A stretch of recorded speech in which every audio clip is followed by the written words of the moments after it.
नमस्कार दोस्तों, study point पे आपका स्वागत है।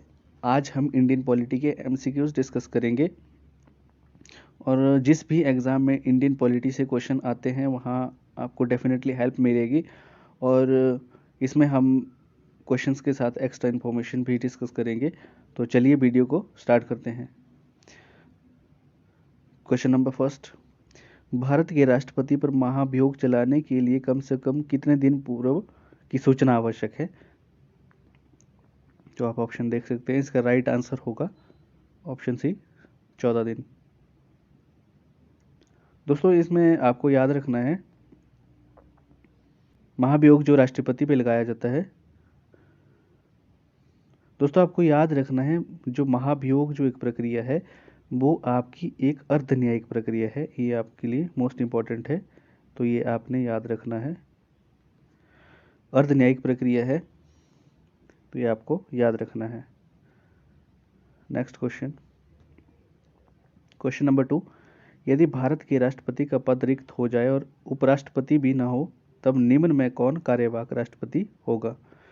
तो इसका राइट आंसर है दोस्तों ऑप्शन डी, सर्वोच्च न्यायालय का मुख्य न्यायाधीश जो है राष्ट्रपति का पद संभालेगा उस स्थिति में। महान्यायवादी से रिलेटेड आप याद रख सकते हैं, आर्टिकल जो है आर्टिकल 76 के तहत जो है भारत के राष्ट्रपति जो है महान्यायवादी की नियुक्ति करते हैं। Next question, question number 3, Bharat की संसद किनसे मिलकर बनती है? तो इसका राइट आंसर है ऑप्शन सी, भारत का राष्ट्रपति, लोकसभा और राज्यसभा से, इन तीनों से मिलकर जो है संसद का निर्माण होता है। दोस्तों लोकसभा से रिलेटेड आपको इसके मेंबर्स की स्ट्रेंथ याद रखनी है। लोकसभा में जो अधिकतम जो है मेंबर 552 हो सकते हैं। इसमें जो 2 होते हैं वो मनोनीत होते हैं। और जो है आपको याद रखना है 31वां जो संवैधानिक संशोधन हुआ था उसके तहत जो है लोकसभा के सदस्यों की जो संख्या है फिक्स करके जो है 545 की गई थी। तो आपको याद रखना है, अभी जो है वर्तमान में यही संख्या है लोकसभा की। राज्यसभा ये आप याद रख सकते हैं, राज्यसभा में 238 जो है निर्वाचित होते हैं और 12 मेंबर जो है वो मनोनीत होते हैं। तो ये आपको याद, ये आपके लिए काफ़ी हेल्पफुल है। क्वेश्चन नंबर 4, भारत के राष्ट्रपति अपना त्यागपत्र किसको संबोधित करके देते हैं? तो इसका राइट आंसर होगा ऑप्शन सी, उपराष्ट्रपति।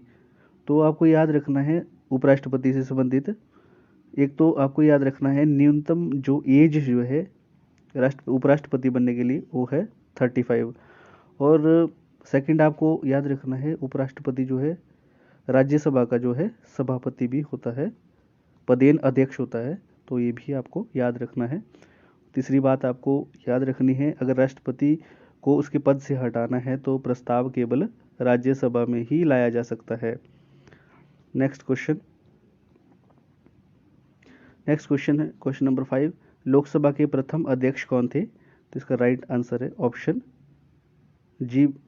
ए, जी.बी. मावलकर। क्वेश्चन नंबर 6, सरकारीय आयोग की सिफारिशों का संबंध है। दोस्तों आपको याद रखना है, इसका राइट आंसर होगा ऑप्शन डी, केंद्र और राज्यों के पारस्परिक संबंधों के बारे में जो है इस आयोग की नियुक्ति की गई थी और ये आयोग का गठन जो है 1983 में हुआ था। ये भी आपको याद रखना है।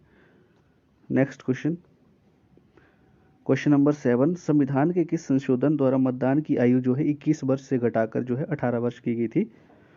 इसका राइट आंसर होगा ऑप्शन ए, 61वें संवैधानिक संशोधन द्वारा जो है आयु जो है 21 वर्ष से घटाकर 18 वर्ष की गई थी।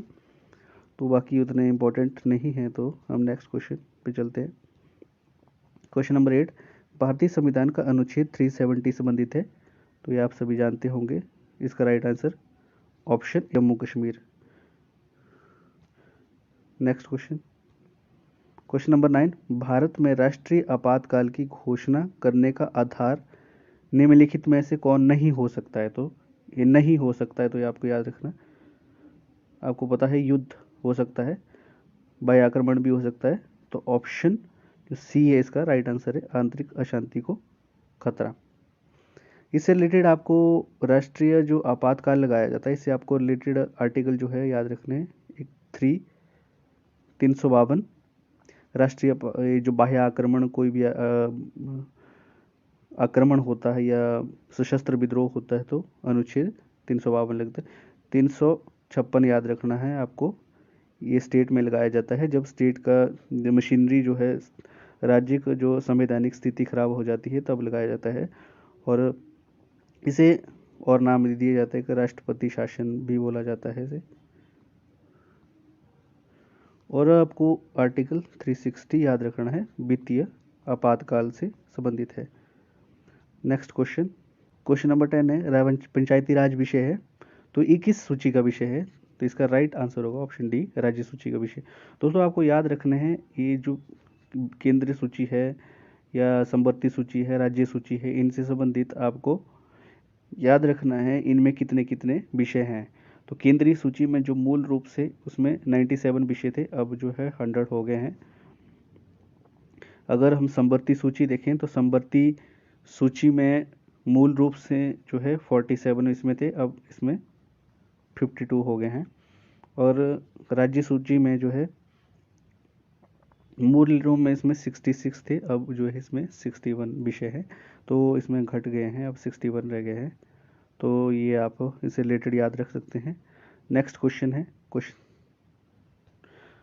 नंबर 11, पंचायती राज की त्रिस्तरीय व्यवस्था की संस्तुति प्रारंभ में किस समिति द्वारा दी गई थी? तो इसका आप देख सकते हैं, ऑप्शन आपके सामने है, तो इसका राइट आंसर होगा ऑप्शन ए, बलवंत राय मेहता समिति। तो इसे आपको ये समितियाँ कब कब गठित हुई थी तो आपको ये भी याद रखना है। बलवंत राय जो मेहता समिति बनी थी ये आपकी 1957 में बनी थी। अशोक मेहता जो समिति बनी थी वो आपकी 1977 में बनी थी। और जी के राव समिति जो है ये आपकी 1985 में बनी थी। और एल एम सिंह भी जो समिति थी 1986 में बनी थी। ये मोस्ट इंपॉर्टेंट है दोस्तों, ये आपको याद रखनी है। जो संवैधानिक दर्जा दिया गया है पंचायतों को, जो 73वां संवैधानिक संशोधन हुआ था उसमें जो वो उसकी जो संस्तुति की थी वो एल एम सिंघवी के द्वारा की गई थी, तो ये आपको याद रखना है। क्वेश्चन नंबर 12, विधानसभा में किसी दल के निर्वाचित सदस्यों के दल बदल पर निम्नलिखित में से किसने प्रतिबंध लगाया? तो इसका राइट आंसर होगा ऑप्शन ए, संविधान का 52वां संशोधन, इसके द्वारा जो है दल बदल पर रोक लगाई गई थी।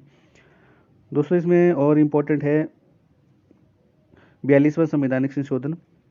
इसमें आपको याद रखने वाली चीज़ है, जैसे इसे लघु संविधान भी कहा जाता है। और इसमें आपको याद और रखना है, एक तो ये 1976 में वो पारित हुआ था। और इससे रिलेटेड आपको याद रखना है मौलिक कर्तव्य जो है जोड़े गए थे। मौलिक कर्तव्य जो है अनुच्छेद 51 ए, ये भी आपको याद रखना है, ये भी इसी के द्वारा जोड़े गए थे। तो ये सब चीज़ें इससे रिलेटेड है।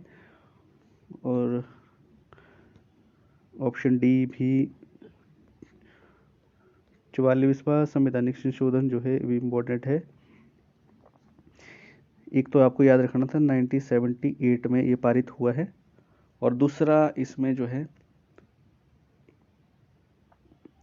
जो संपत्ति का मौलिक अधिकार था उसको हटाकर जो है एक साधारण अधिकार बनाया गया था। दोस्तों ये हमने 12 क्वेश्चन इसमें डिस्कस किए। अगर आपको किसी क्वेश्चन में डाउट लगता है तो आप कमेंट कर सकते हैं। अगर आपको कोई सुझाव है तो आप सुझाव भी दे सकते हैं। दोस्तों अगर वीडियो अच्छी लगी हो तो वीडियो को लाइक करें, वीडियो को शेयर भी करें और चैनल को सब्सक्राइब कर दें। दोस्तों धन्यवाद।